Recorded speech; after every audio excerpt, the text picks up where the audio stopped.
You've probably felt it before. The sudden, overwhelming urge to cancel all your weekend plans, toss your phone into a dark drawer, and completely vanish for a few days. Almost immediately, a sense of guilt follows. Society often labels this sudden withdrawal as antisocial behavior or a sign that something is wrong. This instinct marks the moment your brain hits its capacity for surface-level existence. We can map this using the cognitive economics of social energy. For deep thinkers, mental capacity operates on a strict, finite budget. Every social interaction represents a withdrawal from this central reserve, and the brain must balance that expenditure against its remaining power.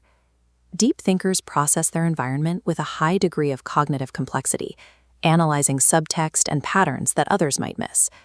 Because of that heavy processing load, their social energy ledger depletes rapidly under standard societal conditions. The urge to disappear is a calculated financial freeze, a necessary halt on spending to prevent a total systemic collapse of the mental account.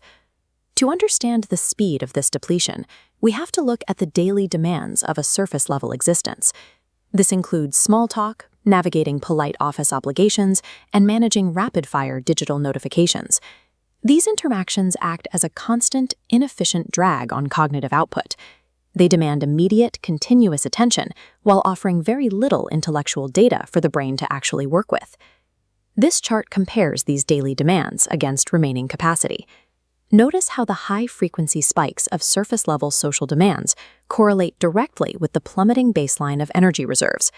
The constant bombardment of these low-level tasks eventually forces that reservoir down to critical levels. When you hit this low, the symptoms are immediate.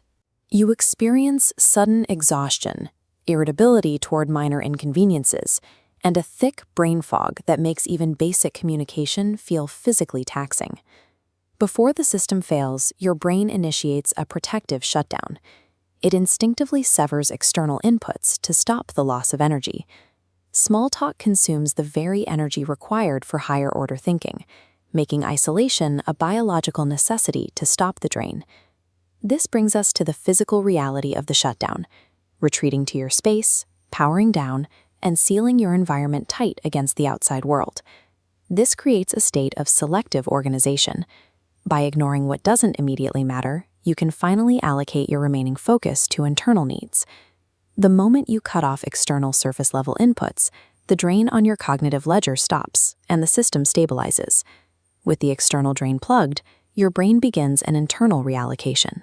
It gathers the surplus energy previously spent on social processing and redirects it toward the creative networks responsible for imaginative thought and complex problem-solving. This surge of power allows the brain to finally tackle the heavy cognitive loads it was forced to defer while managing the distractions of the outside world. In this protected environment, the brain can finally synthesize disparate ideas and form the complex connections that lead to genuine innovation. Extreme isolation is not an empty void. It is a highly active, closed-door mental workshop entirely powered by redirected energy. Once the cognitive ledger is rebalanced, the shift is obvious. The exhaustion lifts, replaced by a sense of clarity and renewed focus. This cycle, the drain, the isolation, and the subsequent recharge, is the non-negotiable maintenance cost of a complex mind. So the next time you feel the weight of unread messages and the pressure to say yes to plans you can't afford, listen to the signal. That urge to retreat is your brain's way of signaling that your mental space requires immediate protection. Stop fighting the instinct and grant yourself permission to disappear when your energy runs low. Stepping away from the world is the exact mechanism required to eventually return to it with something of value to offer.